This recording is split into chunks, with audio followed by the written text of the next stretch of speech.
So this is session 2 of today's conference.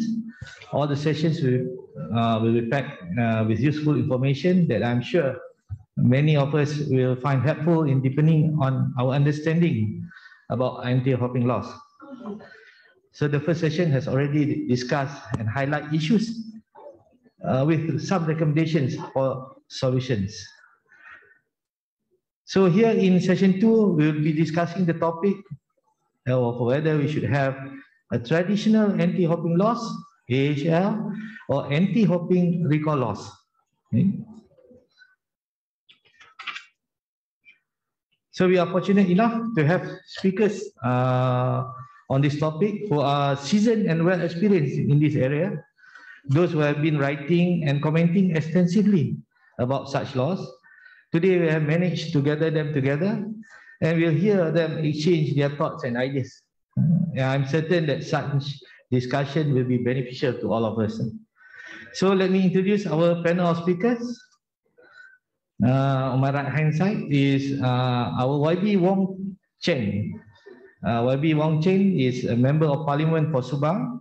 He is from People's Justice Party, PKR, and has held the post of chairman of the Investment and Trade Bureau and also the Alternative Budget Committee for Pakatan Harapan. Welcome, YB. He is also currently a member of the Opposition Coalition and served as a chairperson for the Parliamentary Special Select Committee on International Relations and Trade. YB Wong also is someone who specializes in fiscal economy, international trade, and human rights policies. In the middle is our own Mr. New Sinyu. Okay, as you can see, he's young. So, and a vibrant member of the Malaysian Bar. He is also the co-chairperson of the Bar's Human Rights Committee, co-deputy chairperson of the Court License Committee, co-deputy chairperson of the Legal Profession Committee of the Malaysian Bar. Sinyu read law at Cardiff University and was called to the English Bar, Lincoln's Inn in 2010. He was admitted as an advocate and solicitor of the High Court of Malaya in 2011. He has acted as solicitor and counsel in numerous cases spanning an array of areas: contract, consumer protection, construction, medical negligence, personal injury, land, immigration, capital market, semua dia sapu kan. Corporate insolvency and constitutional law. He is also regularly consulted by boards of directors on matters involving director duties, shareholders disputes, good governance, fraud, and breach of trust. So he does all. Okay. So, and at the end there is our own Mr. Thomas Fann. He is the chairperson of Bersih, founder and chairman of the pro-reform non-governmental organization Engage, part of the Bersih 2.0 steering committee in 2013 to 2016, where he served first as the Southern Region Vice Chair and then later as Treasurer. He was active in voters registration and spearheaded in the delineation, action and research team of Bersih to prepare the public to challenge the Electoral Commission's redrawing of electoral boundaries. Through Engage, he has also initiated several notable human rights projects like Freedom Fund to help activists who are being prosecuted by the previous government and the Citizens Against Enforced Disappearance cage to monitor the disappearance of Pastor Raymond Koh and others. So welcome all to sessions 2. So we'll start the session with questions and we'll end with questions. So it'll be more interactive. So my first question to Mr. New Sinyu. So what is anti-hopping law and what is recall law? Thanks, Ezri. Very nice to speak again after it's been quite a while. I think this is the first physical event that I've spoken in, I think, 2 or 3 years.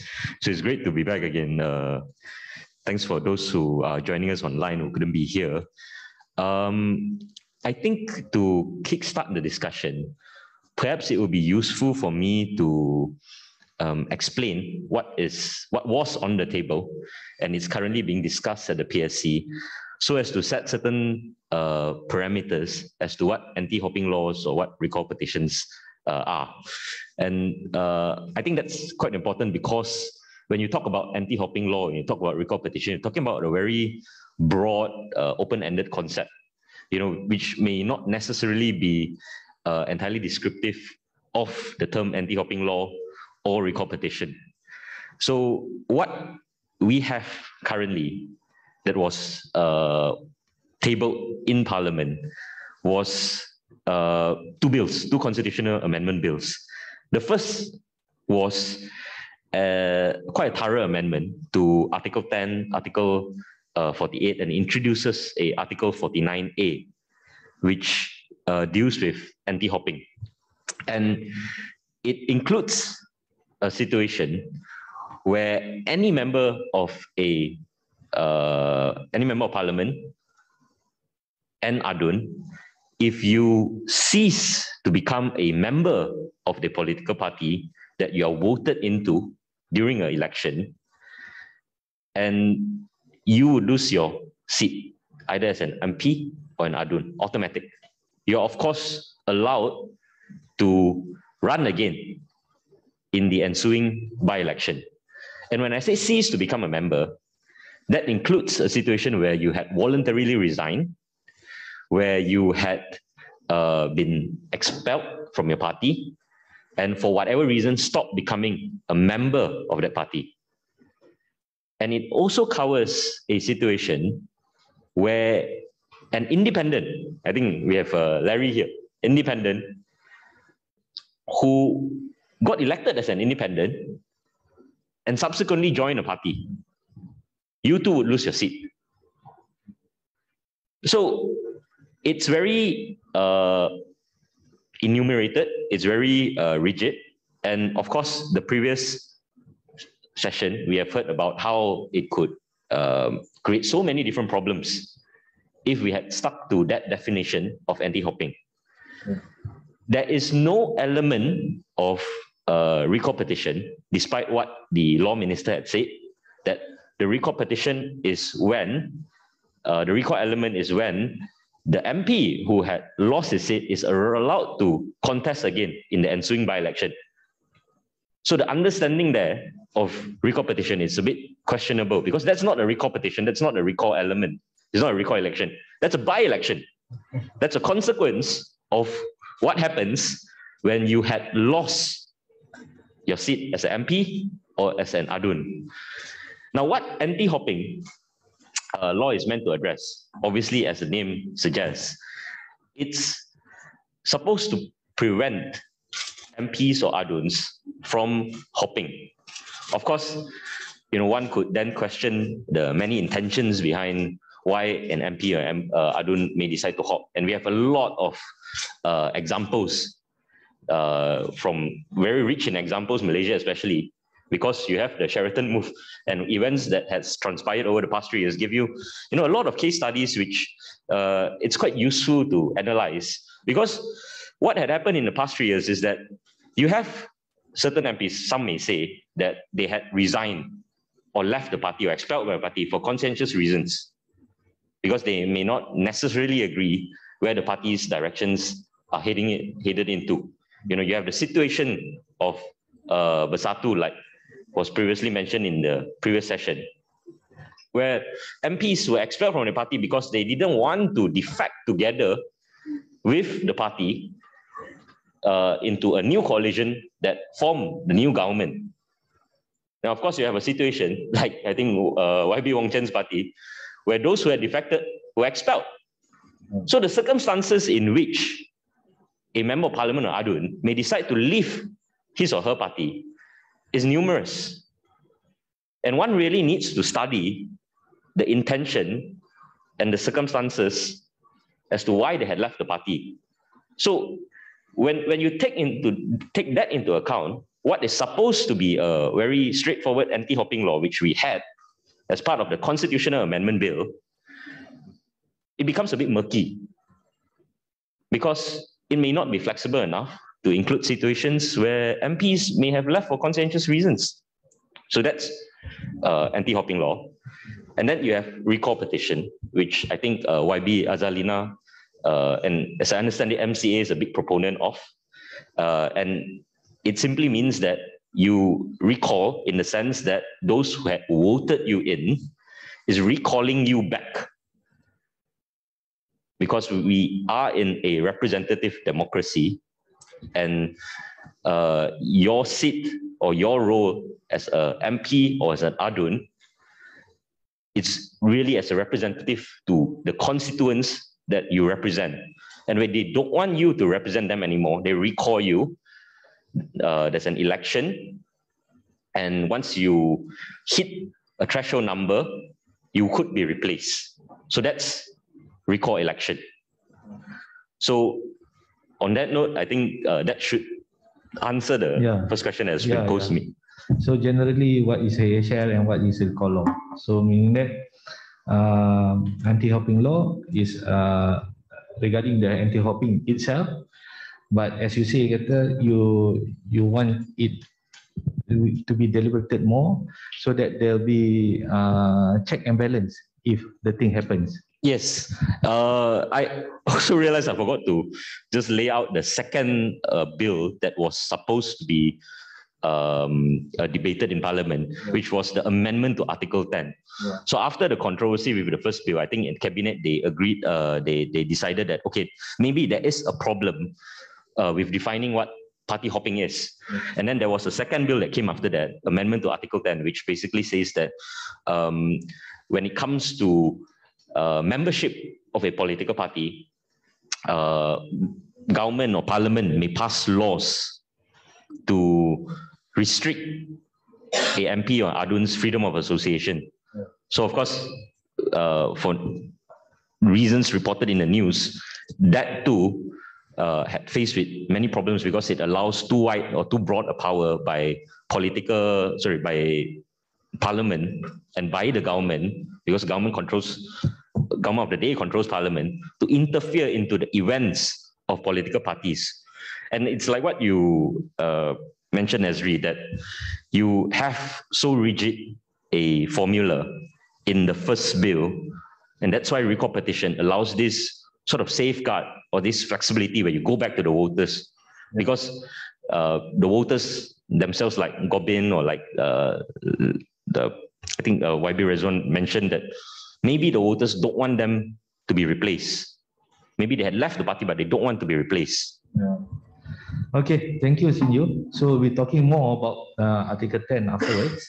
But then now, Mr. Thomas, going back to 2019, when the Malacca Bar had organized a forum to discuss the question of whether anti-hopping laws were a vice or virtue. Okay. So YB Gobin gave a witty example to illustrate the benefits of party hopping. The example was if someone like Hitler stood for elections and his whole party was elected, one cannot wait for the next election for there to be a new mandate. So party hopping can come in handy in such a circumstance. So with the implementation of this anti-party hopping laws, must we worry that some of the benefits of allowing party hopping may be lost and this may backfire? Yeah, Mr. Thomas. Thank you, Ezri. You know, that was said by YB Gobin back in 2009. Yes. And I'm sure 2022 now, he must be regretting what he said. You know, after he was part of the Pakatan Harapan government, and this very same thing that he said may not be a bad thing happened to him. And he, you know, of course, we know history now.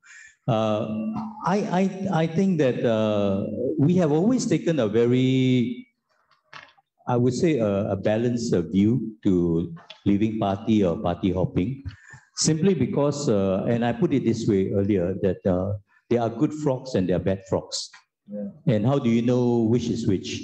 Yeah. One quick way, you know, is really the good frogs normally jump away from the government. The bad one jumps to the government. That's a simple way of looking at it. But seriously, you know, I think this problem of party hopping is very few people, you know, in their right mind would say it's a good thing. It really destabilizes our country. It's not just the politics, because, you know, the country runs because of the political leader that we elected, based on the manifesto, the policies they offered. The people come together every 5 years and make a decision and give the mandate to this government.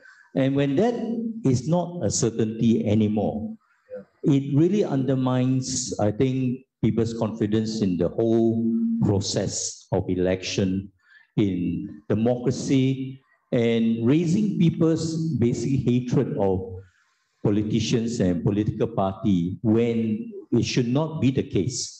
So I think this issue needs to be dealt with, and dealt with quickly, especially when you have those who are calling for a quick election, a very quick election, because having a snap election, let's not kid ourselves, is not going to solve the problem.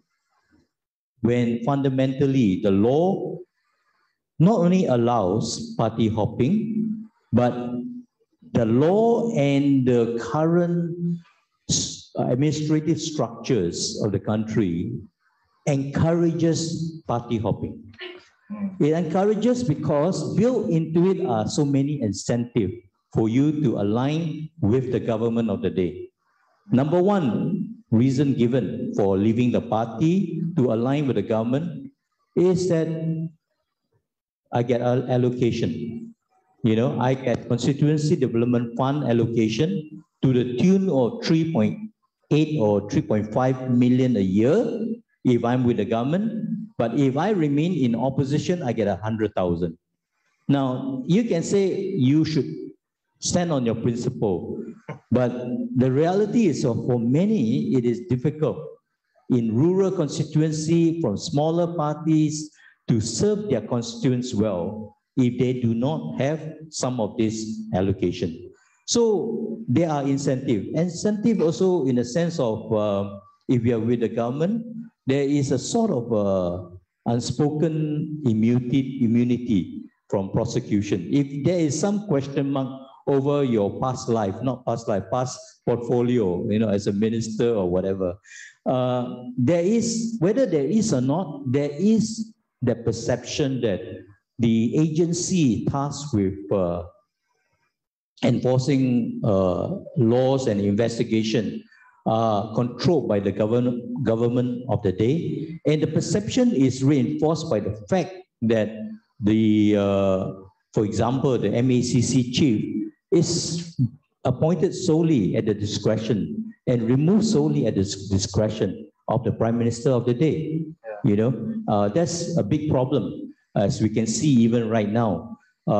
Secondly, the Attorney General is also the public prosecutor, the one who decides whether a case should go on or not. And we have seen good example in the past of how, the AG of the day just wave and say, there's no case, and drop the whole 1MDB saga that way. So that is, I think, a part of a wider, deeper reform that we got to look at to deal with this problem of party hopping. But when coming back to the issue of party hopping, I think it is a very complex issue because how do you determine the motive, whether it's justified or not? What trigger the vacancy of the seat? Is it by operation of law, as in the traditional anti-hopping law that was explained by Sin, which means that the moment you leave your party, the moment you are expelled, then automatically the seat is vacated. That's anti-hopping law.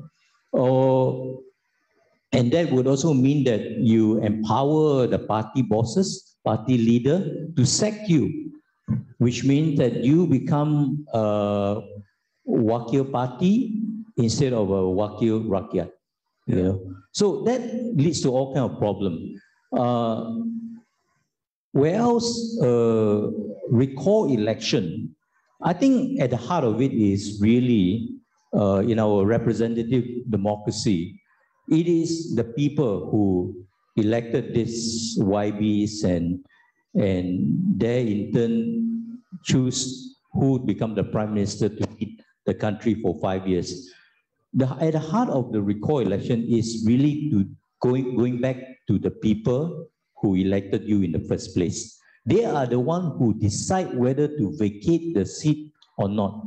So I think for us, our position has always been quite straightforward, that any decision post-election, after election, to change your allegiance from one party to another or to leave the party, you need to go back to the voters who elected you to affirm that or to reject your decision. So I think this is I think the issue that need to be solved, and it is unacceptable, I think, that even after Sheraton Mall, there are still people who think that party defection is a legitimate way to gain power. It is not. I think as far as voters are concerned, whatever the law has to say that it is not illegal, to us it is immoral. Yeah, I think last time from the first election, I think it's much simpler for the voters because they are thinking that they are electing a government. But then nowadays, they are confused of what they are doing when they are electing somebody. So what in actual fact they are doing. So YB Wong, the Dewan Rakyat on 11/4/2022 adopted motion to set up a special select committee to provide recommendations on the Federal Constitution Amendment relating to the restrictions for members of Parliament to switch parties. So we would like to know what are some of the areas that the select committee intends to look into, and how far has the work of the special committee progressed thus far, and also considering that the select committee consists of opposition MPs, does this drastically change the dynamics of the special committee as opposed to having a situation where the special committee is comprised of only government MPs? Thank you, Ezri, right? Yeah. So the short answer is I'm not involved in that particular select committee, right? So for Keadilan, Datuk Saifuddin Nasution is in charge. He's attending those meetings. YB Gobin, you should ask the question just now because he's part of that committee. My involvement with the whole anti-hopping legislation is quite minimal. From Keadilan, we was generally Siva Rasa, YB Siva Rasa, and YB William Leong. But I attended the final meeting because both of them were not available. And I was given the mandate by the party to secure the deal, which is what we saw, the first version of the constitutional amendment. So I'm very familiar with that one. And in my opinion, despite all the grouses and all the things, bearing in mind that time is a factor, we need to get this done before GE15. And also there are a lot of emphasis on party powers, but I still think that by far is still the best version that we have. Yeah. The second reappearance of the thing that we voted down against, and where we had no vote on the issue, that is just a stitch-up job. To be fair, there was no real intention to get it done. There were a lot of political reasons for those kind of things to happen. But I think what I saw, the constitutional amendment where the 49A was being brought in, the amendment to 10, I think that was almost perfect. Other than the fact that you had a lot of power shifted towards the political party, but understandably so, because, as Thomas pointed out, there are good frogs and bad frogs, but if you're a good frog, what is it so difficult to stand another by-election? Yeah? It may cost you 200,000 ringgit, but I'm sure you can raise a lot of funds. Say PKR decides to join UMNO, and I stand out and say, no way, I'm going to leave the party. So the party sacks me or I resign, I have to go for a by-election. I'm sure my constituents will raise 200,000 for me to contest, and I'm sure I'll win again, right? So it is a problem to me because I'm like the good frog that has to go through the process of going for by-election. But then you got to calculate the risk and the reputation and the damage to that political party, my party. So, while we can think about the legal implications and what will happen, am I going to challenge in court? Am I, all those kind of issues, which is contained in the law, but also limited by law. political reality is people don't make decisions based on this kind of thing. They make decisions based on the image of the party. They will never risk sacking me, you know. So, or they will have to bear the burden of shifting to another coalition. Those kind of things are more important. What we need to do in drafting laws is to ensure that the blatant jumping is stopped. You know, then the exceptional 5% where you have a good frog, the 95% of bad frogs are stopped. But the 5% is the anomaly. The anomaly can be adjusted and can be addressed. But if you focus on the 5%, solving the 5%, then you miss the boat on the 95%, then we're all doomed. Time is really running out. I mean, the MO is until 31st July, right? To be fair to Wan Junaidi, he's been working 3-4 months on this matter, and he's consulted a broad range of people across the board, everywhere, including the public. He did a survey. He engaged Keadilan, he engaged every single party individually. It's not easy to get us to this stage, and then to think about, you know, I do respect, I do understand what they're going regarding recall, because we are supposed to discuss recall as you know, as opposed to AHL. But I like the AHL version much more. Recall, I think, I agree to the spirit of representative democracy, which is not actually technically correct. Recall is a direct democracy. Representative democracy is what we have today, an election that happens every 5 years, right? So if you're a bad MP, you get punished 5 years down the line. Direct democracy, this is where the recall is a fundamental issue that not a lot of countries in the world take it on, because it is a direct democracy movement. I mean, other than Swiss cantons, you don't really have direct democracy in the world, right? So referendum is not a normal tool. Recall is a version of a petition referendum kind of way. Yeah, that is why while it is noble and great to discuss the benefits of recall, that somehow people have the power, in reality, most people are not interested in politics. They vote people with the trust that the politicians will carry out their vision, their manifesto on their behalf, right?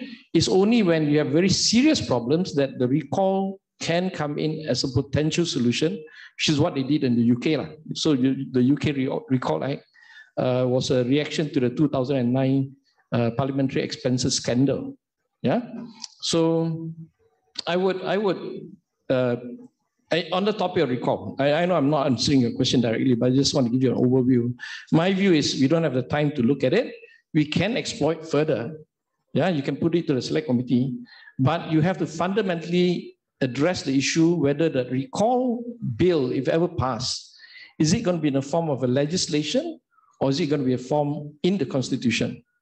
Yeah, because this small window where we have an unstable government, not cohesive government, minor majority, small little majority government, is once in 60 years. Yeah, we got to take this now, because if the next election someone comes back with 60% of votes, they're not going to pursue AHL anymore, and recall is even further down the line. Yeah, so while recall can be an academic issue to discuss, and I agree it's quite interesting, yeah, I think we really have to focus on getting this thing done, AHL to be done as soon as possible, because time is really running out. Yeah. Okay, those are my opening views. Anyway, thank you. Maybe I need to ask this question because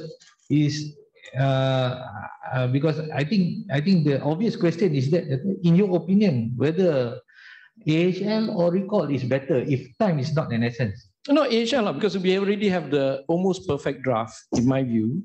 Of course, YB Gobin and some of the MPs came and talked to me and asked me my views on how to tighten up certain things and all that. I take a more simplistic view.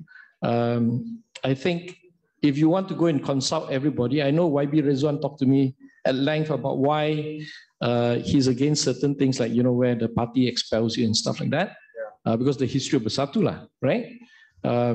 So I think those things can be addressed because that's the 5% anomaly thing. Yeah, I still think the best option is to go and get a second mandate and to give the power to the party, because look, however famous you are, you might be a movie star, whatever, you stand in election, right? Your contribution to win the election is about 10-20% at most. Yeah. 80% is from the party. The party gives you a platform, promotes you, creates manifesto, you know, collectively.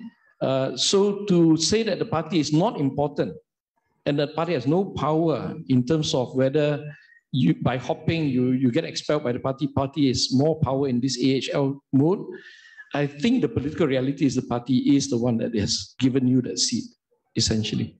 It's very rare. I mean, YB Larry is one of the few that can win on his own, right? Without political machinery, right? He has his own local machinery, right? Yeah. But it's in the modern political context, in every country around the world, the party is the one that wins election for the candidates, 99.9% of the time. So therefore, to be fair, to give back powers to the party is normal, I would say.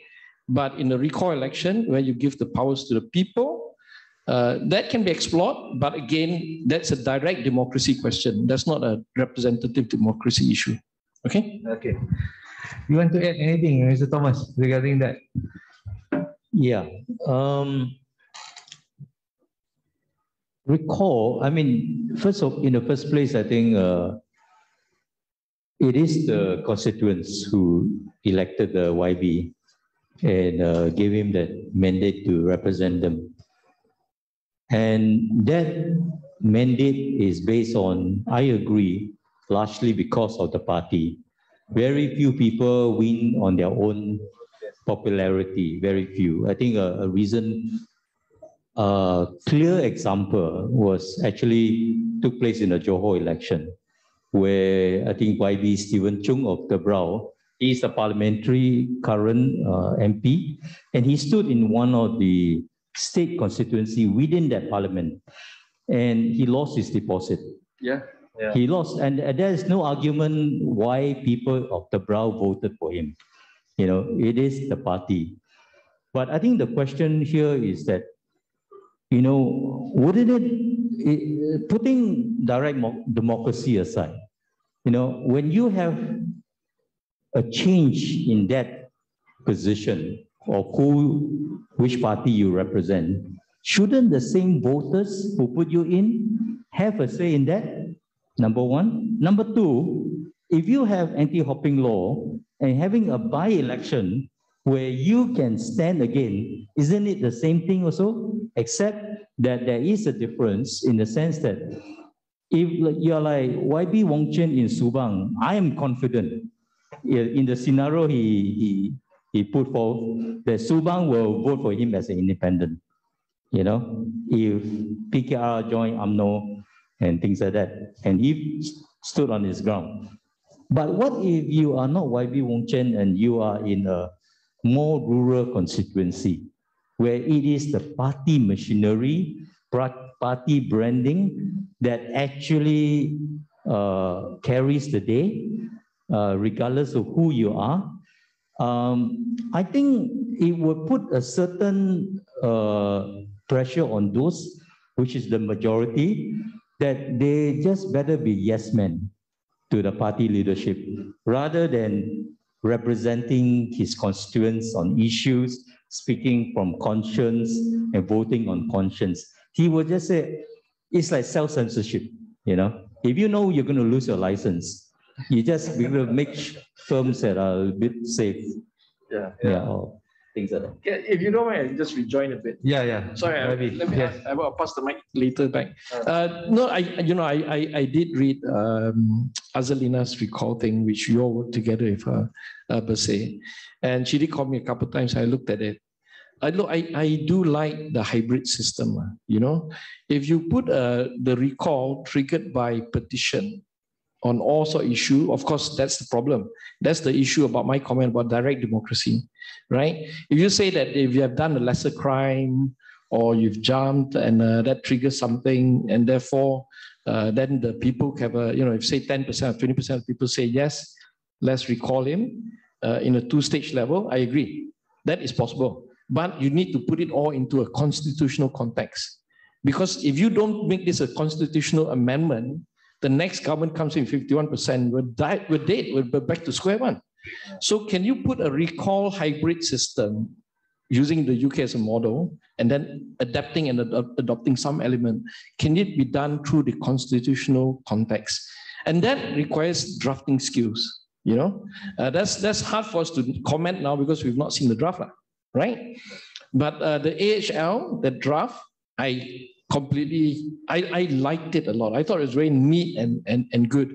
And of course, you know, the one that Thomas raised, where you have the good frog or whatever scenario, I still think it's just 5%. It's a really unusual situation, you know. Politicians, look, most of you do not trust politicians anyway, right? They have their self-interest. If they have no, you know, if they don't think they're good enough to stand up to their party and decide to be a yes man, many successful politicians are yes men, as you all know, right? So this is where that political person has to make his own decision what to do. The law cannot be drafted to cater for his needs, so to speak. Yeah, you just need to grow. Yeah, I don't think it's appropriate to say grow what, but to grow something and to take a real position as a politician. Yeah. Would the draft anti-hopping law that you know of, that is, you say, near perfect, include expulsion as the grounds? Yeah. It would include. Yeah, it would. Because I say, if it's the political, actually I was here a few minutes before we sat in, and I heard Larry saying that, you know, the political party, as conclusion, political party has to be clever. They are doing calculated risk all the time. Yeah? So it's not an easy decision to expel a good member on whatever grounds, because you'll damage their reputation. Yeah? So you do need to understand the political world works in a very different way. The law is there to make sure they don't behave or misbehave. They will find ways, but the final political decision is always calculated to the benefit of the political leader or the political party overall. So taking a decision to expel somebody is never going to be easy. Yeah? But if you are a crooked frog, you'll find 2,000 ways to hurt the party, stay in the party, vote against the party, make public statement to compel the party to expel you so that you can jump to the other side. That's another game altogether. Yeah? Okay. Thank you, YB Wong. So it seems that YB Wong is saying that let the party deal with it so that they'll be mature in making their decision so that it will not affect their party. Okay, seeing you. The Law Minister Wan Junaidi Tuanku Jaafar claims that a lack of consensus on definition of anti-hopping makes it difficult to draft a law. So do you think that the legal definition of anti-hopping is contentious and difficult to deal with? And if yes, how do you propose we overcome this difficulty? I think evidently from what we have seen in the text itself, it is very problematic. It's problematic in the sense that it's so rigid, it's very black and white. So like YB Wong Chen said, you know, you catch the 95%, but maybe there's 5% that's the problem that you that might fall foul of this law, and it might be a contentious situation, if I can put it that way. And we have heard that extensively in the previous session already, so I'm not going to repeat that. But what I would say is that I would have little problem agreeing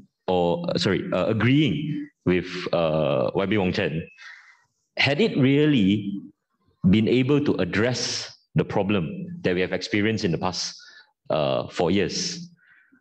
But the problem is, it doesn't. The bill, AHL, that YB Wong Chen said was near perfect, doesn't actually arrest the biggest problem that we had in 2020, which was Bersatu leaving the PH coalition. So you have this situation where you have probably the biggest party hopping, and in a very literal sense of the word, the entire party hopped. And you have a remedy which the politicians, you know, are presenting to the public as though as it's some sort of panacea, when it actually isn't. Because how do you deal with a situation when an entire party left the coalition?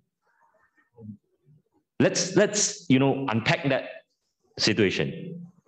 Assuming that PH was a registered coalition, all right, and you have members Pakatan, Amanah, DAP, all part of, Parti Keadilan, part of PH. They've registered, go under one logo. It still wouldn't address that situation because not every MP that's a member of a political party Bersatu would also be a member of Pakatan Harapan. So how then do you arrest this anomaly? And then consequence of this entire party hopping, you have some dissenters. You have Syed Saleh, you have Masli Malik, who didn't want to follow what the party had done. And they were expelled. So one could quite convincingly say that they were expelled and they shouldn't be penalized by losing their seat. Because despite what YB Wong Chen had said, I think when you are faced with the threat of losing your seat and you lost your seat as a consequence of you not being a member party, that itself is punitive, even though you are allowed to contest again. But when you don't have the support of the party, especially in the situation of expulsion, it's not easy to raise 200,000. Unless, you go to another party, arguably you could raise another 200,000, but that itself is a penalty, not just to the MP or the Adun that had lost his or her seat, but also to the constituents having to go through that. Because they might say, look, we agree with what he had done. Why now do we have to choose someone else? Of course, you got political backlash as a result of that, but why even put them through that process in the first place? So the definition of, it's not so much the definition of what amounts to party hopping that I think is the problem. I think the problem in the first Constitution Amendment Bill, is more of the fact that it doesn't really solve the problem. It solves some of the problem, but it definitely doesn't solve the biggest problem that we have faced, probably in the history of Malaysia when the entire party hopped. So when you talk about situations in which an MP or Adun may leave a party, or even a situation in which a party from a coalition may decide to leave, because it's so numerous. And politicians, they're very creative. Political parties, they're very creative. How are you, as a parliamentary draftsman, how are you going to legislate to account for every single situation out there and make sure that it's waterproof, it's bulletproof, without causing injustice? You can't. It's difficult. It's very, very difficult. So what do? So you have recall petitions or recall elections to come to sort of fill this space, or this to act as a mediator in situations where, okay, let's accept that the legislators don't know best. We can't account for every situation where it's bad to leave a party and they should be penalized. Go back to the voters. Let the voters decide. So I'm going to deal with, I can talk about, how a lot of arguments against recall petitions, how it's complex, how it takes up a lot of money, but I think I'll leave that to the later question. I'll come back to that later. We get Mr. Thomas to talk a little bit regarding this anti-hopping recall law, which Bersih is advocating. And it seems that everybody is saying that it's not now that we would like to introduce this thing, and it's now is regarded as academic. But then still, we want to know why Bersih is advocating this anti-hopping recall law. Yeah, Mr. Tom. Thank you. Yeah, I think we started this conversation on finding a solution, a mechanism to deal with the issue of party hopping right after Sheraton move, because I think we were all, like everyone else, shell-shocked by what happened, and we can see the main issue was party hopping. And we look into recall and the Taiwan model. I think, and that kind of like was the starting point for us, but it kind of like raised a lot of concerns by the people that we talk to, politicians and things like that. The number one concern is that it can be abused. No, in other words, like in Taiwan and many other countries, the recall can be on any grounds, and in a hotly contested seat where the winning margin is sometimes in a matter of 100 or less.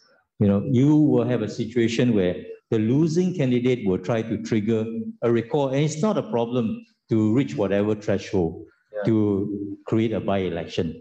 So I think with that, then we realize that we need to limit the ground to just party hopping or related to party hopping, coalition leaving, things like that. So we limit it to that, but we also kind of like expanded the ground a little bit to include, say, an MP who got a non-compoundable fine. He was maybe drunken driving or whatever, and he was fined 1,000 ringgit. Doesn't cause him to lose a seat, but the voters can feel very upset about the whole thing and say, I want a recall based on that. And that is something that we included. The other thing is absenteeism from the assembly or the house, which is something that the voter expected. When they voted for you, they expect you to represent them in the House of Representatives. Not one thing and sit at home, and they have legitimate concern. Now the three grounds that we propose, party hopping, non-compoundable fine, and this absenteeism, are all inflicted issues. It's not something that, say, your opponent can push it on you, push you out of the party. It's not something that your opponent can make you drunk and drive and things like that. So we felt that was quite a safeguard. Then the other thing that was of concern is that the process of recall is too complex, too many layers.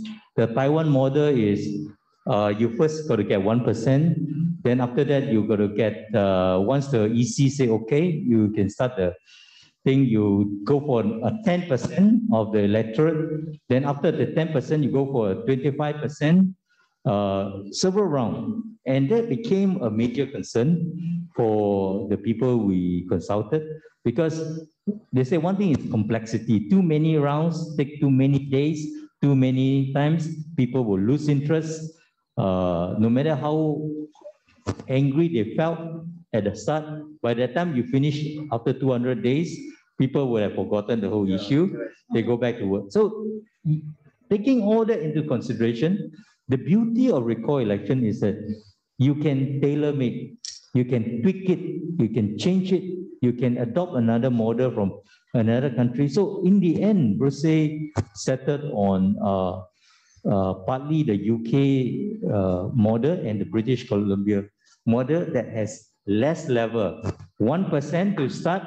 Then after that, you go for 40% of the registered voter to trigger a vacancy, 40%, or half the voter turnout of the last election that you were elected in. So let's say Johor election was 55%. Or take an easier number, 60% for your seat, voter turnout. Then you need 30% plus one seat to trigger a vacancy where you can run again.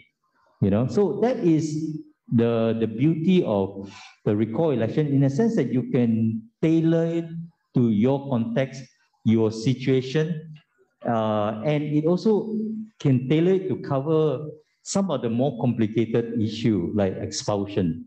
I mean, most people are troubled that you include expulsion as a ground for hopping, but we are for it. We feel, because unless you include expulsion, then people like Asmin Ali during Charlton move, they will not resign. You know, I mean, then because they wait for you to sack.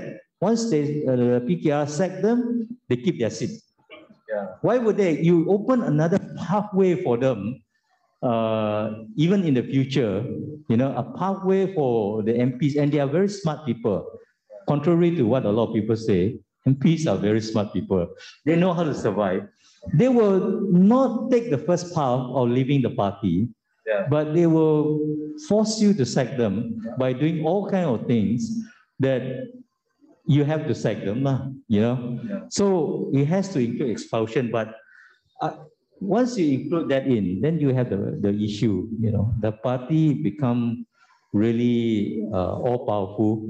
Yes, there are situations where sack MP who stand, for example, Pago, during one MDB, you know, he was sacked from UMNO, but if he lost his seat there and then, and he stood in Pago, I believe he'll win, even with a stronger majority because of the magnitude of the issue, you know. But when it is not a one MDB issue, you know, but it is other issue that is less, you know, hot and things like that, most MP will just say, okay, I'll just be a good boy, you know. So I think why we call for recall election is you can have a tailor-made. Why have a off-the-rack suit when you can have it tailor-made? It costs a little bit more, but it looks so good. You know, it looks so good. And I think cost is always something raised up, but you know, the cost of not having a good law, I think, costs the country a lot more. I always provoke you. I always like to give some comments about what Thomas has said. But let me address MP being smart. Most MPs are super smart. Let's be fair. That's how they win elections, right? Yeah, they may pretend to be bodo, but most of the time they're thinking all the time, 3-4 steps ahead. But let me just say this. First, to help senior a little bit, I've been friends with one Junaidi for like 8-9 years. Yeah, and I do respect him. He was a former policeman. He's quite honorable. He's from GPS. But the process of drafting a law is never easy when you have to deal with so many political parties. So he did tell me, and this is not a secret of any sort, that they went through a process where every decision, say expulsion by a member, he got the majority views, and then that's how they put in that part into the amendment, or the proposed amendment. You know, so it's based on not consensus. You can't get consensus. You get majority views, and that's how they drafted this constitutional amendment, which I stick to as being almost perfect. Now, for Sinju's position regarding political party hopping, the entire party hopping, that unfortunately is not party hopping. You know, anti-hopping law is always focused on individuals. That's because the nature of political coalition is such that while Pakatan has PKR, it has DAP and also Amana, and now with APCO, we don't share the same resources. We're not party members of Pakatan Harapan. Yeah, our loyalty is still to our party. When we have economic issues, like DAP tend to be very neoliberal, we are more center-right, center-left. So, you know, it's not necessary we agreed on everything. So to say that a political party cannot leave a coalition per se is wrong. I mean, GPS left Barisan Nasional, and and these things are you know, you can't possibly legislate. As far as I know, around the world, there's no legislation against an entire political party shifting side. Yeah, so you do need to understand how political coalitions are formed. So the anti-hopping law is really preventing individuals who can become very powerful kingmakers and who betray not just the voters, but also the party that has promoted them, gave them all the support to ensure that they win the election. Yeah. Do you have a question to ask me? Yeah. I'm getting this. Considering countries like Australia, Canada, and even UK do not have specific statutes prohibiting party hopping, why is it that in Malaysia there is a need for such laws. So should Malaysia learn and adopt some of the principles in foreign states that do not have anti-hopping laws? Is it correct to have perception that states without anti-hopping laws have a far mature democracy as compared to states with anti-hopping laws? No, not well. Yeah, I mean, on the surface, they're more mature in democracy. It's just a function of time and a function of governance. But the short answer to all this is, if you have a problem, then you legislate. They don't have a lot of hopping problems, so they never legislated. As simple as that. India, for instance, had a lot of hopping, so they've got multiple legislation on anti-hopping. Every time they put up one, this is where the ingenuity of the members of parliament, they hop again. They try to break it, they challenge it in court. They go through the entire thing. That's where lawyers make money, right? So, that's why I don't think, no, the response is very simple. The more they hop, then we see finally on both sides, because when members from UMNO hop to Mahathir's party, that hurt UMNO. So while UMNO is now hurting, you better strike the iron when it's hot, right? Because it hurts us. Everybody's hurting from this. So the window for this is really small.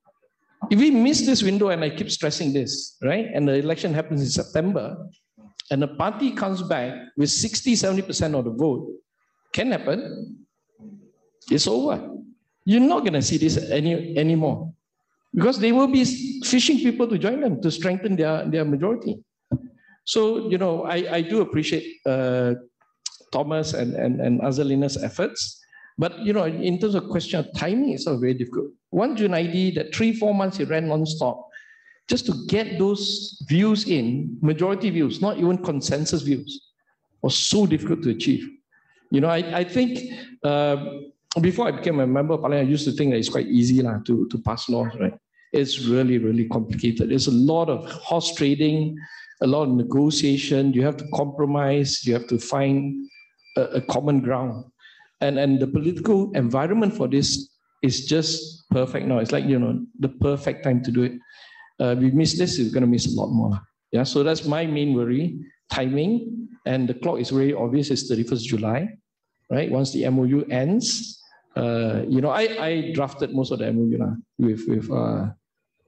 so very mindful about those issues we have to achieve in the short time. We put in a steering committee. We considered which reforms that we can push and which reforms we cannot.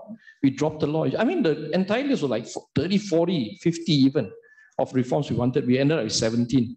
Some of them are motherhood reforms. They're not even real reforms per se.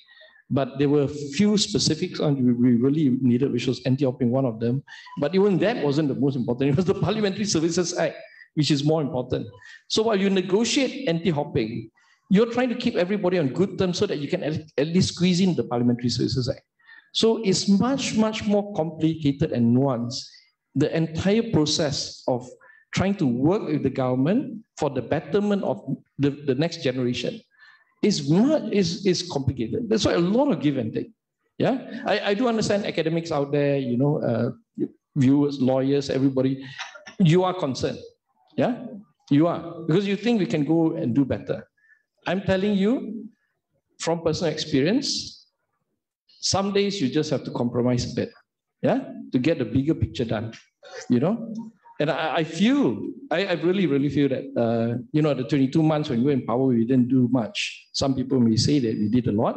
I'm very vocal on this issue, and it's a wake-up call for me. For many of us who are reformists, we think, wow, what can we expect now? What do we do for this country? You compromise and get what the best you can do. And the time is running out. Yeah, we must get this anti-hopping up and running. It must be a constitutional amendment. We cannot allow the next government to amend it, to destroy it. Let's keep if they can. I mean, I'm sure, Thomas, if we sit down and together seeing you, we can draft the recall election into a constitutional amendment. But then we got to sell that story. We got to sell it so that we get 2/3 of the MPs to agree. That's impossible to do so. Yeah. So please understand the environment we work in, the tradings we have to do, and that the eye should always be on the Parliamentary Services Act as the most important. Yeah, anti-hopping, I mean, we're used to hopping, unfortunately. Of course, having it there is so important, but the Parliamentary Services Act, where Thomas started by talking about the bigger issues, the Prime Minister power, all those things are even bigger fish to fry. Yeah, the anti-hopping is a crucial component. People love it, so politicians respond it as a very sexy subject, right? But actual work is to do Parliamentary Services Act.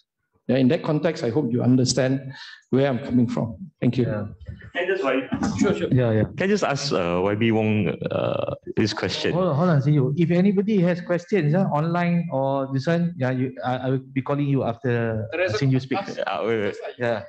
How did I'm not sure if you had knowledge of this, but how did YB 190 manage to convince the majority to include expulsion as one of the grounds in which MP Adun may lose his or her seat? Because as you know, there are many of your colleagues who were expelled. Okay, yeah, the expulsion issue was an issue only with, as far as I know, and then 190 didn't tell me this, but I hear from grapevine it was an issue with Bersatu, right? How did they convince the senior leaders of each party to agree to this? It's quite simple. These people are in power. They don't consult every MP. We did have a consultation exercise with all MPs, but the final decision is always made by the political leaders of each party. So somehow they like this structure because it's quite obvious. It gives power to the party. That the person that controls the party has more power, But again, if you ask me as a neutral person, because I didn't make this decision, I'm not that high up, my pay grade is not that great. But I look at it and say, look, the key point to remember is if we get this done, every law that most laws that we pass is meant to discourage people from hopping.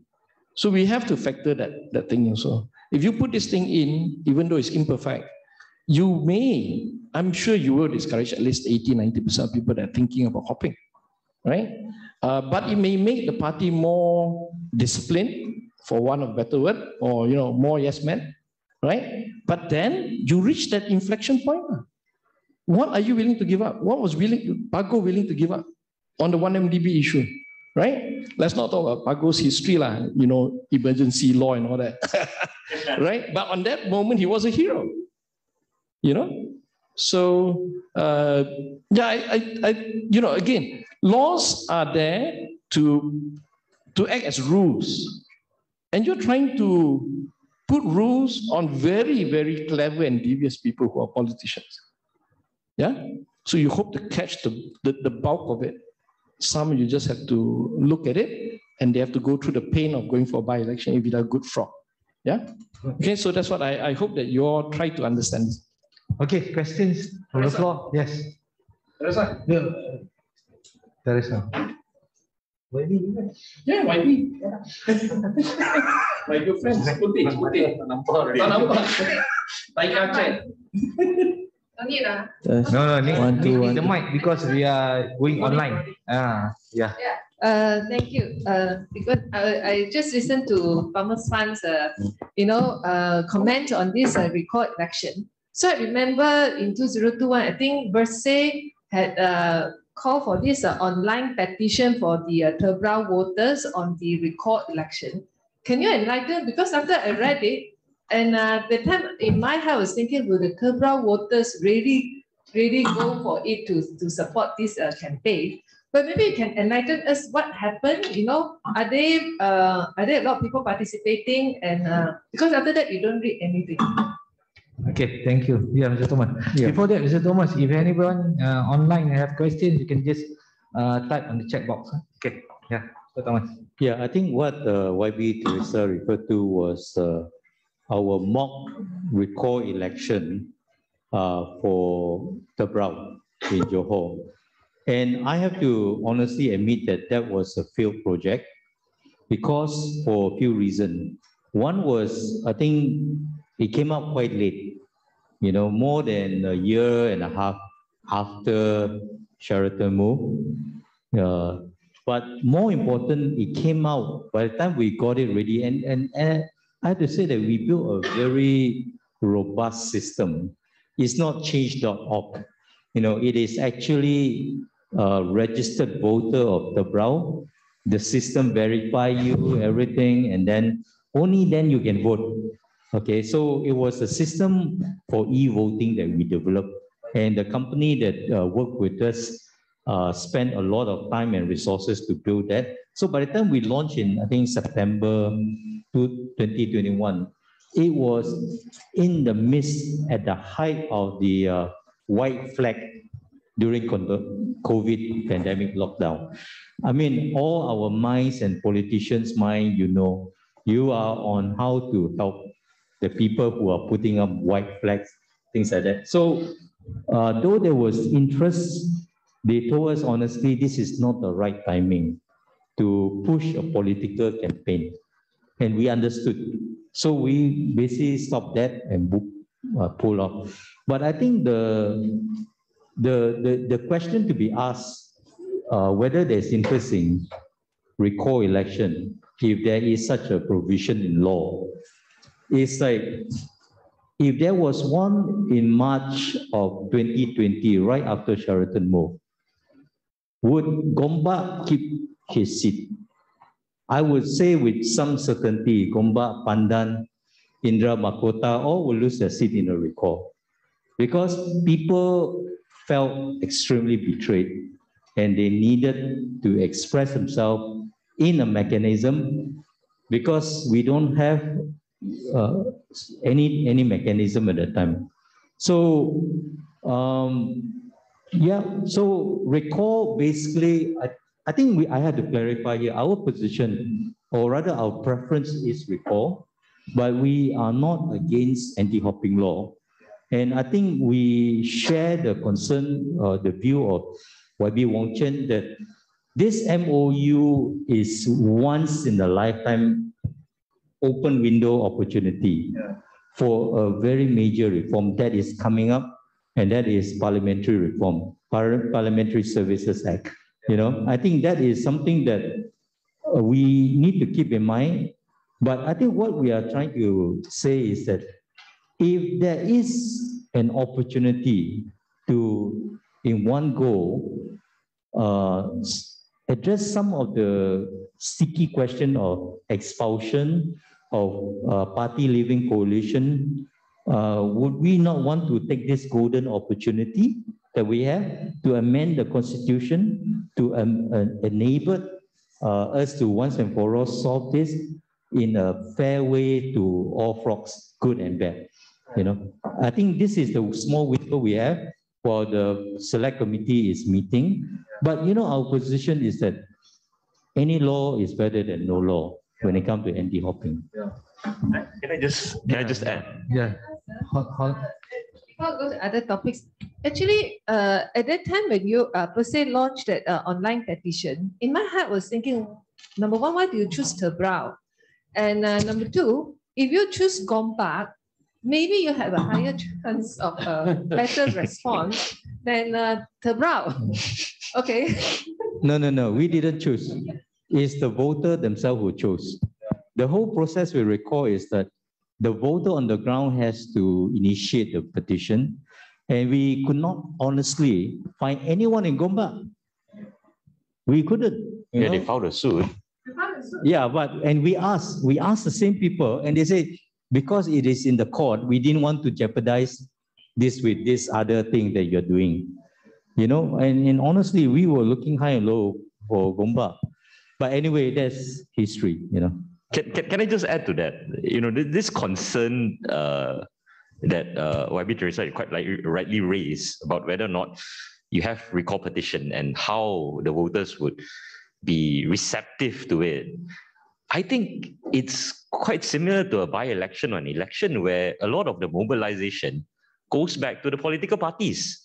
Political parties surely would have a stand, as to whether or not that candidate is somebody they want, or they want to put somebody in replacement to that. And the mobilization starts from there. Otherwise, if it's any other day, assuming in a seat like Tebrau, is semi-urban, not sure. Yeah, but that would depend on how much the political parties push. Yes, PKR did not do the work lah. So yeah, maybe the question should be posed to PKR. Why didn't they mobilize Gombak? Hold on, we have one question there. Yeah, Want from to the gentleman. test Yes. Yes. Your name? I have a question for the panelists regarding Your name, sir? I'm Bob from Tindak Malaysia. I just want to ask about the amendment, the constitutional amendment, the proposed Article 10, paragraph 3A, right? It says a membership of a political party. Now, my question to the panelists is, should there be a definition, a specific definition of membership of political party, since party hopping deals with a party? So obviously it will not cover independent, right? Since they don't have a party, and with regards to the expulsion issue, the independent MPs cannot be expelled because they don't have a party. So should there be a very specific definition of political party? Yeah. Yes. No, it's defined. Political party is defined. But I think the problem with the second constitution amendment bill, which amends Article 10 to include 10.3a, is that it doesn't even address the problem, because you have another provision in the Constitution, Article 48, which deals with disqualification of membership when you are a member of Parliament. So if you amend Article 10 without amending that, the circumstances in which an MP would lose his or her seat is just limited to what is there in Article 48, and that doesn't include a situation where that MP resigns or expelled or for whatever reason cease to be a member of the political party. So the second constitutional amendment is just like what Wong said, it's just a stitch-up job. It doesn't even deal with the problem. So you need to amend Article 48. You need to amend Schedule 8 of the Federal Constitution, which deals with what all state state constitution should have as a minimum. And you don't even have to touch Article 10. You can just leave Article 10 alone.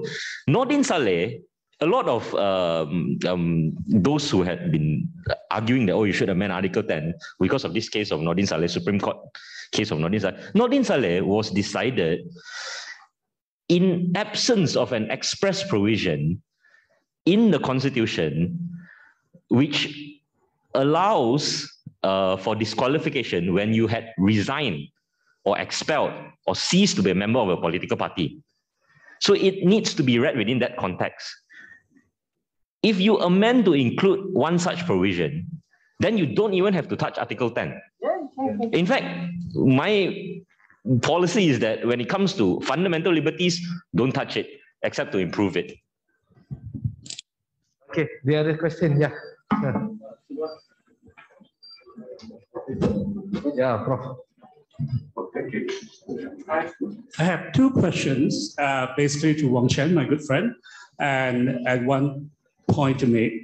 The first question is that going by the almost perfect view that you have seen, it doesn't cover coalition hopping. Unless we're going to make it so complicated with the identical definitions in the Society Act. I'm not going into that. Do you think that it's enough to solve the problem we have? Because anti-hopping law, when it was first promoted by Kit Siang in 1978, that was very timely. But that was a time that we do not actually have a hung parliament. We do not have situations where hopping could actually bring down a government as such. It was more about from the opposition to the government. So if you're going to have purely with that bill, we are basically telling the voters that if you have Sheraton move again, Bersatu would be spared, but Langkawi, Muar, and so on will have to pay the price. So that's always the questions that, do you want to close that door? Second question to ask is, and I would like to invite everyone to think about this. How would Malaysian politics be if we have had an anti-hopping law as the one presented before up to 6th of April, and therefore we do not have Bersatu, Amanah, Bersatu, and Warisan in Malaysian politics? This is really what the long-term implication that people do not see. Anti-hopping law is basically to preserve party system. It's to freeze it between elections. So what it means is that you're not going to have Bersatu, Amanah, Warisan, and so on.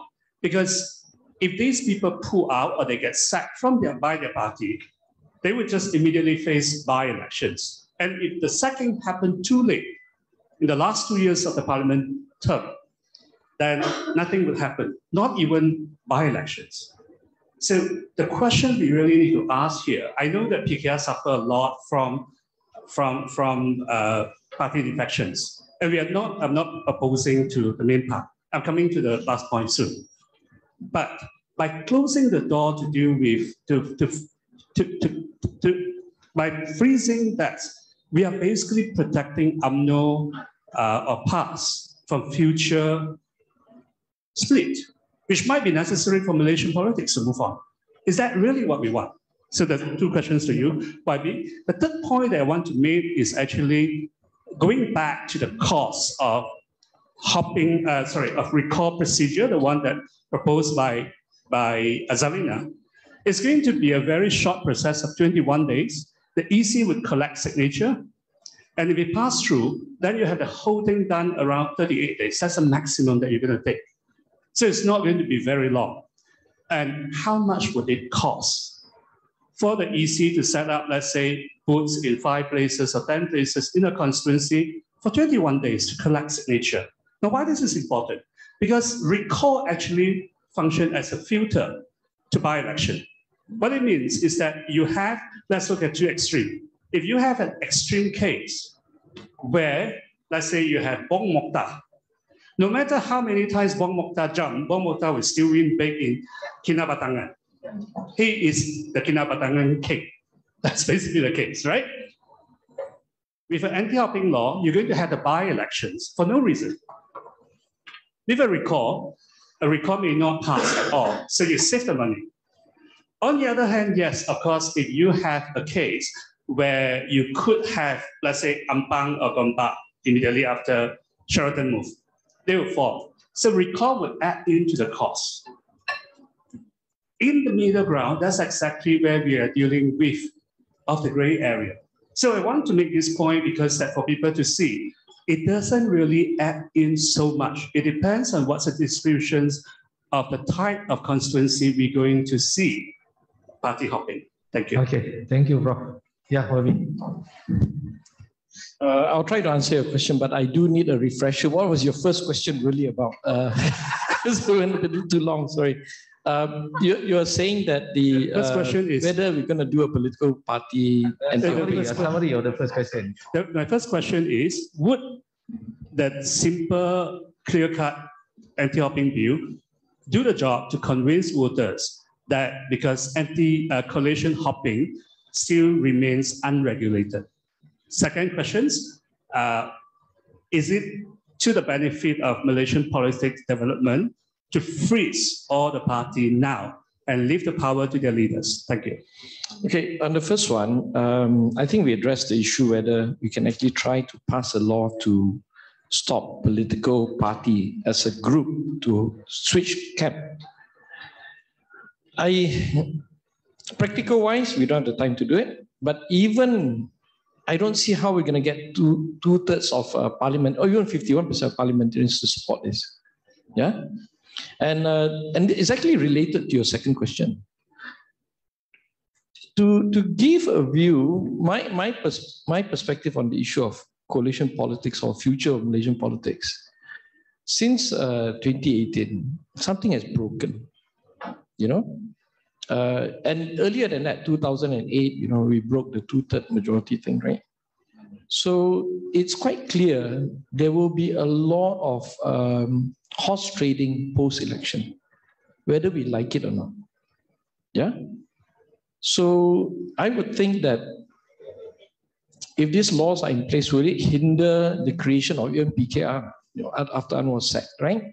Or creation of Amanah after the past election?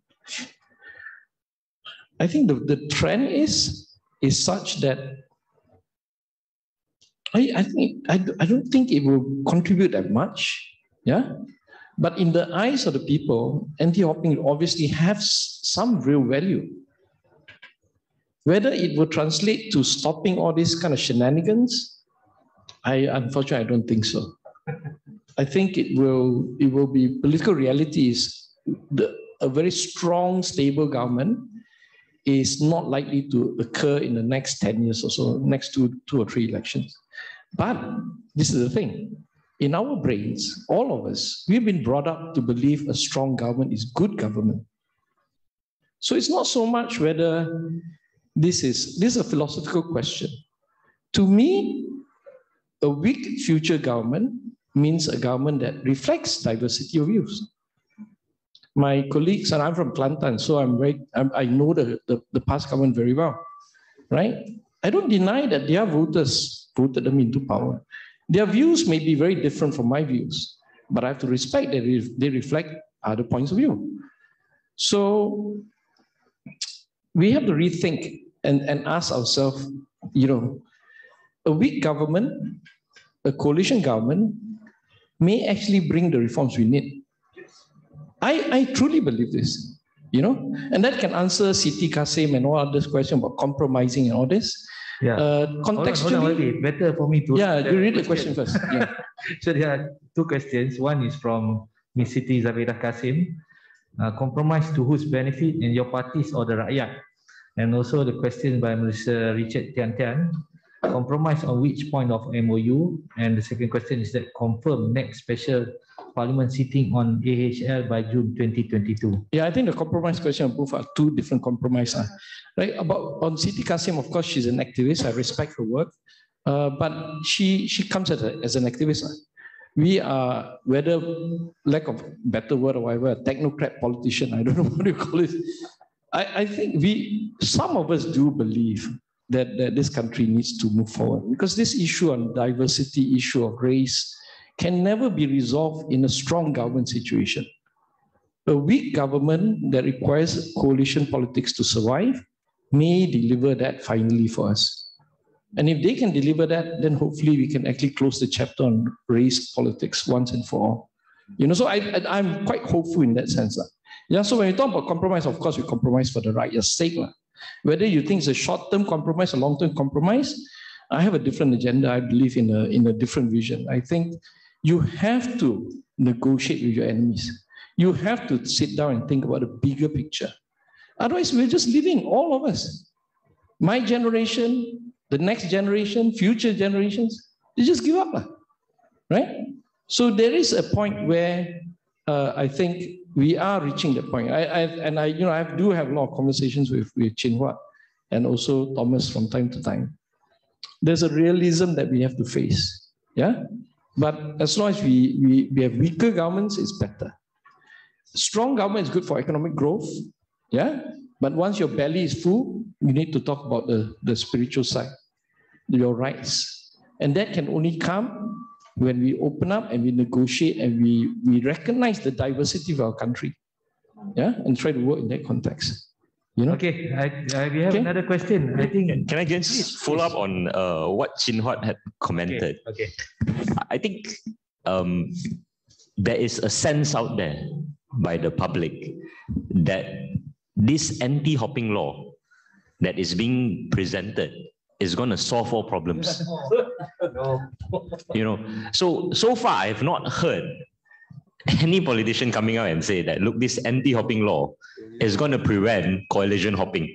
It's going to solve it.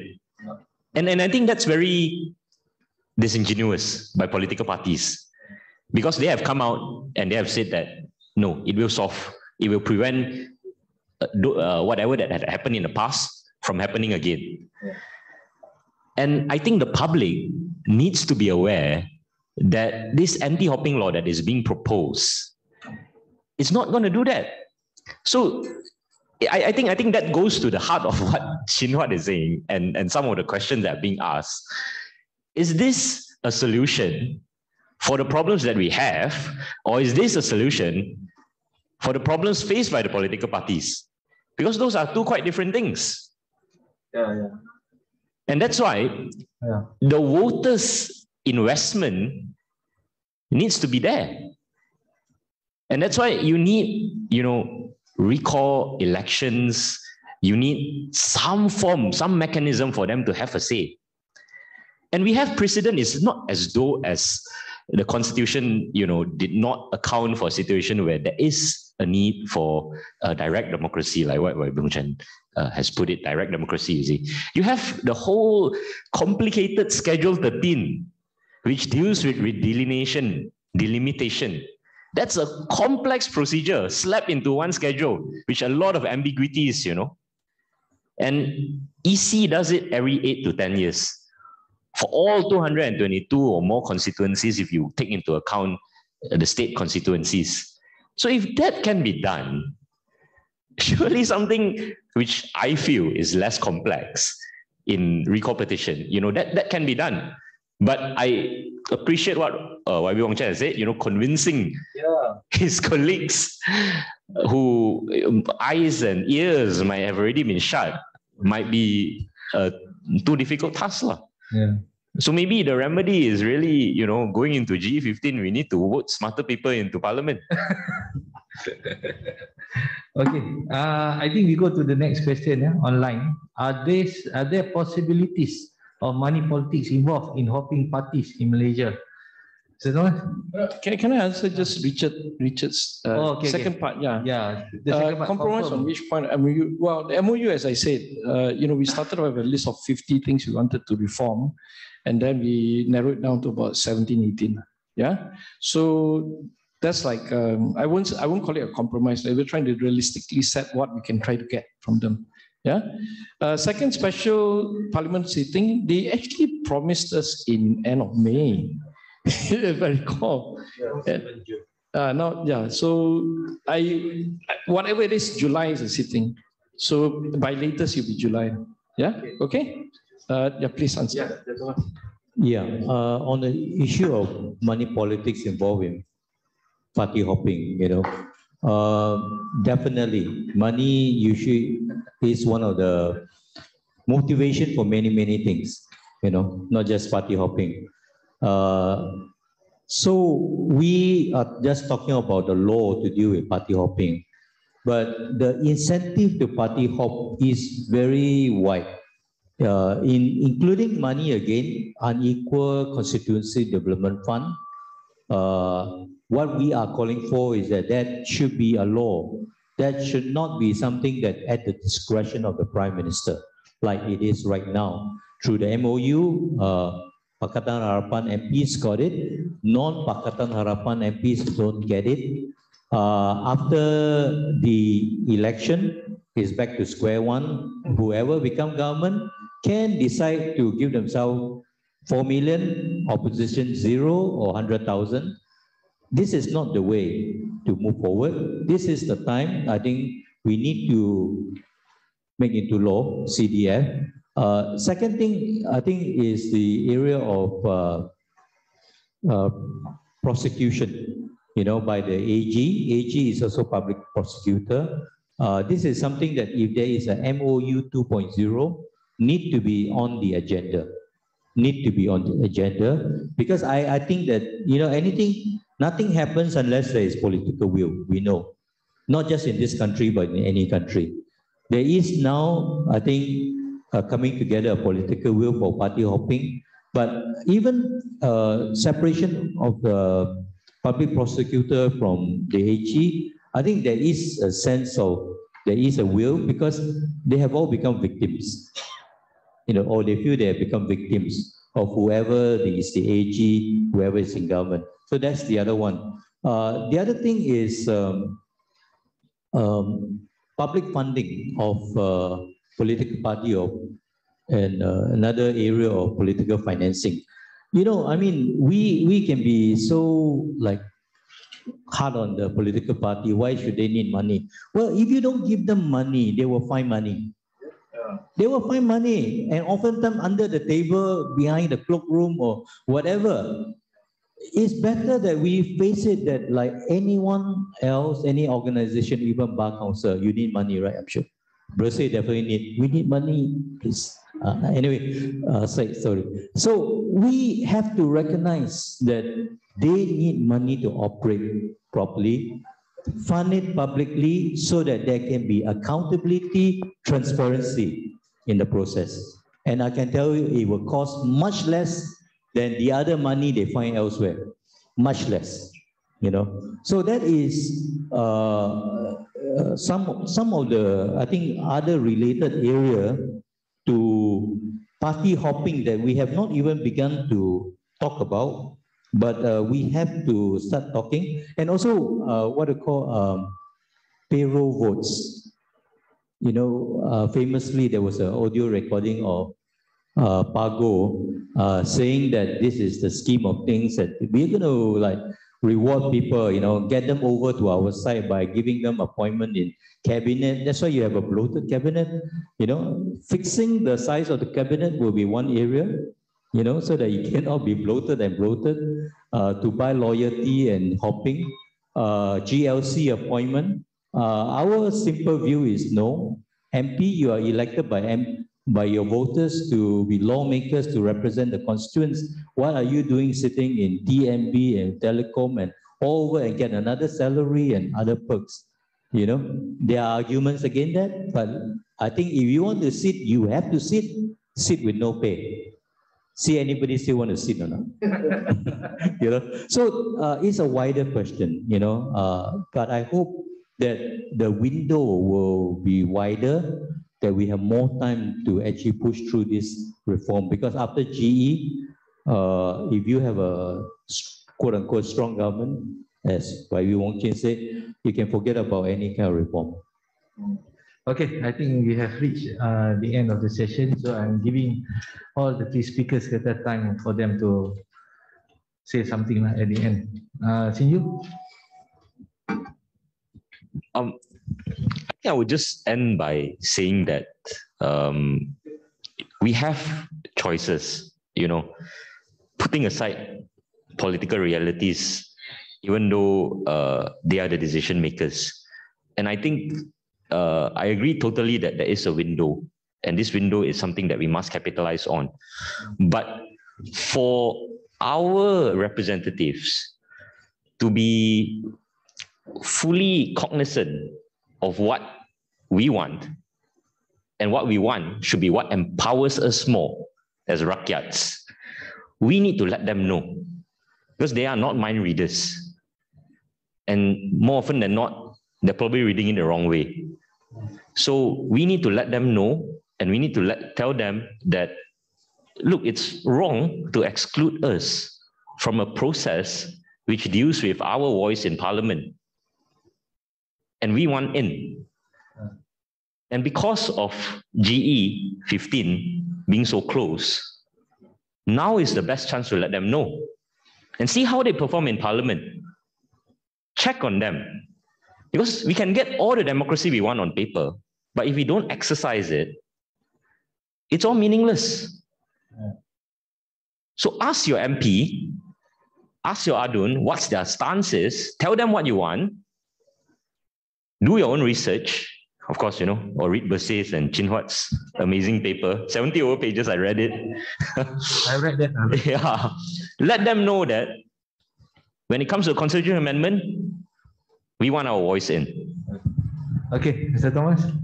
Yeah, we definitely want our voice in. I think I'm very happy to be sitting in this panel with, I think, the two persons that really highlighted the big problem with the amendment to Article 10. You know, I mean, YB Wong Chen and Sin Yu highlighted the flawed proposal, you know, that they were intending to pass on the 11th of April. And if not for their voices, kind of like, you know, awakening the rest of the people, we would have a very bad law in place, a very risky law. But I think this is a lesson to be learned, that in the process, the lawmaking process, you have to involve the rakyat, you know, not just in town halls, but the rakyat as in subject matter specialists, lawyers, people in academia, civil society. Yes, we come from different angle, but that's what makes, that's the purpose of the law, is that it's reflective of the voices of many people. And I do very much appreciate the Law Minister, Wan Junaidi, who is committed, in this thing. Of course, it can be improved. We wish that the PSC deliberation will be more open, transparent, but they say there's certain standing order that, binds the hand, but let's take this and be more inclusive, because by being inclusive, we get better laws for all of us. Yeah. Yeah, thank you, Mr. Thomas. Wabi. Okay, thank you. Yeah, closing words is, look, I'm not here to defend this, what's happening. I'm just reporting to you what is really happening from my perspective as a politician and as a technocrat, the challenges we face, the tough work that Wan Junaidi had to carry for months. It's very easy to criticize that we cannot meet your 99.9% expectation. Yeah, but it's so important we get this done. Whether it's got longer term implication as raised by Chin Huat, I'm not so optimistic. I think the real solution for this country will come through other things. My specialty is finance and public policy, and in particular, actually, economics. So I see this particular AHL to be a component of good or better governance, which can contribute towards economic growth, which is what we really need. If your belly is not full, you're not going to be thinking about the bigger spiritual things that this country needs. Yeah. So therefore, in closing, I would just say that this is so important for us to get done. Whether we can get 95% version is better than not. Yeah. As for the rest, continuing, if we take this big step, I wouldn't call it a baby step. It's quite a big step, right? And then later we go into a recall situation. The Bar Council, we're very interested in getting a draft from you all and working with you all, and also Bersih and Azalina. Then that is the future for us to get into better recall election. And maybe in 10 years, 20 years time, more direct democracy as opposed to representative democracy can really take place in this country. Yeah? Thank you so much. So thank you. I would like to extend my gratitude to all the speakers here today and thank them for an enlightening discussion. I hope that all of our audience members and viewers online have found this session productive and informative. So thank you very much.